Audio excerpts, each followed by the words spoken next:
আমি হোসেন গাজী দেশ বাঁচাও সামাজিক কমিটির রাজ্য সম্পাদক এবং সিপিডিআর ইন্ডিয়া হিউম্যান রাইটসের রাজ্য কোঅর্ডিনেটর এবং জমিয়াত উলামাদের কর্মী। আমি এসেছি এখন দক্ষিণ 24 পরগনার বাসন্তী থানার নির্দেশখালী মিশনের ঠিক পাশ থেকে যে বিখ্যাত পশ্চিমবঙ্গের বিখ্যাত সেলিমা, যে ক্লাস 9-এ পড়ে একটা হতদারিদ্র পরিবারের সন্তান, এই তার বাড়িটা।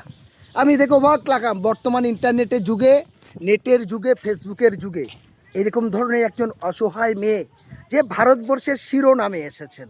আমি তার বাড়িটা দেখাচ্ছি আপনার। এরকম দারিদ্র পরিবারের জায়গা থেকে এই জায়গায় এসছে। বাসন্তীর এমএলএ এতদিন কি করেছেন, এর আগের এমএলএ শ্যামল মণ্ডল, বর্তমান এমএলএ জয়নগর লোকসভা কেন্দ্রের সাংসদ প্রতিমা মণ্ডল অনেক বড় বড় কথা বলতেন। এই বাড়িটা আসার পরে দেখলাম যে বলেছিল 2006-এর মধ্যে কোনো মাটির বাড়ি থাকবে না। আরে মাটির বাড়ি থাকবে না, দেখুন কি কষ্টে দিয়ে সেই মেয়েটা গোটা পশ্চিমবঙ্গের নাম উজ্জ্বল করেছে। আর যাদেরকে মানুষের ভোট নিয়েছে, যারা অনেক কিছু করেছে, তারা চুরি করে নিজেদের স্বার্থ পূরণ করেছে। আমি সেলিমার বাড়ির পুরো পজিশনটাই দেখাচ্ছি। এটাই হলো তার একজন ছোট্ট ঘর, এই হলো তাদের বাড়ির। এই হলো মা বসে আছে দেখুন বাড়িতে, বাক ব্যাপার লাগে।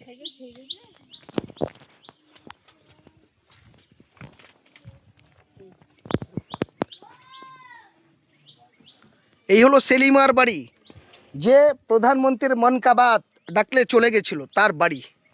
অবাক লাগে। এখন বর্তমান জয়নগর লোকসভা কেন্দ্রের সাংসদ প্রতিমা মণ্ডলের কাছে আমার প্রশ্ন, আপনি 3বারের সাংসদ, তার আগে আপনার বাবা ছিল, আপনার বাবা সুন্দরবনের মন্ত্রী ছিলেন, মাননীয় মমতা বন্দ্যোপাধ্যায়, বর্তমান বিজেপি সরকার এবং এখানকার বিধায়িকা নীলিমা, কোথায় গেছেন তারা? এই সে সেলিমা। আমি বোনকে দেখাচ্ছি, এই বাচ্চাটাকে সরিয়ে গেল। এই হলো পরিবার, দেখছেন গ্রামের মানুষ সবাই এসছে। এই সেই সেলিমা। আমি হোসেন গাজী এসছি এদের বাড়িতে শুধু আপনাদের এগুলো দেখানোর জন্য। পশ্চিমবঙ্গের সরকারের মানবতাটা কোথায়, মানবিকটা কোথায়? বর্তমান কেন্দ্র সরকার এবং রাজ্য সরকার ডবল ইঞ্জিনের সরকার, এবং আগের যিনি সরকার দীর্ঘদিন ধরে ছিল, তাদের কাছে আবেদন, আপনারা বলেছেন না আমরা উন্নয়ন বাংলায় 1 নম্বরে, তাহলে কোথায় 1 নম্বরে?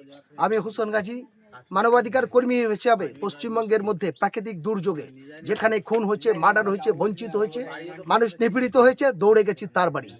আজকের এই আসলাম সেলিমার বাড়ি। সেলিমাটা কে? যে ভারতবর্ষের নাম উজ্জ্বল করেছে, যে পশ্চিমবঙ্গের নাম উজ্জ্বল করেছে।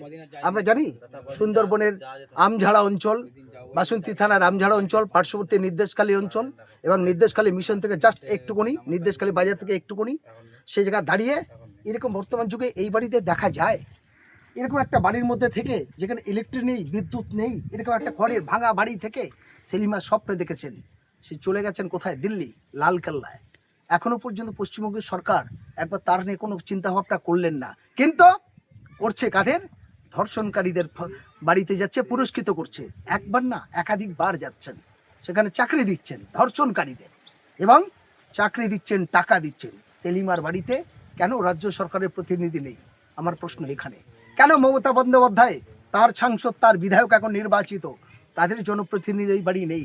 কেন এই বাড়িতে এসে বললো না যে আমি এই বাড়ির জন্য 50 লক্ষ টাকা ডোনেট করছি?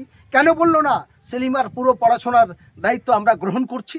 তাহলে ধর্ষণকারীদের দেবে, অন্য বাড়িতে যাবে, এই বাড়িতে দেবে। এটা বড় দুর্ভাগ্যের বিষয়। আমি আমার এই আবেদন আপনাদের কাছে রাখছি। এবার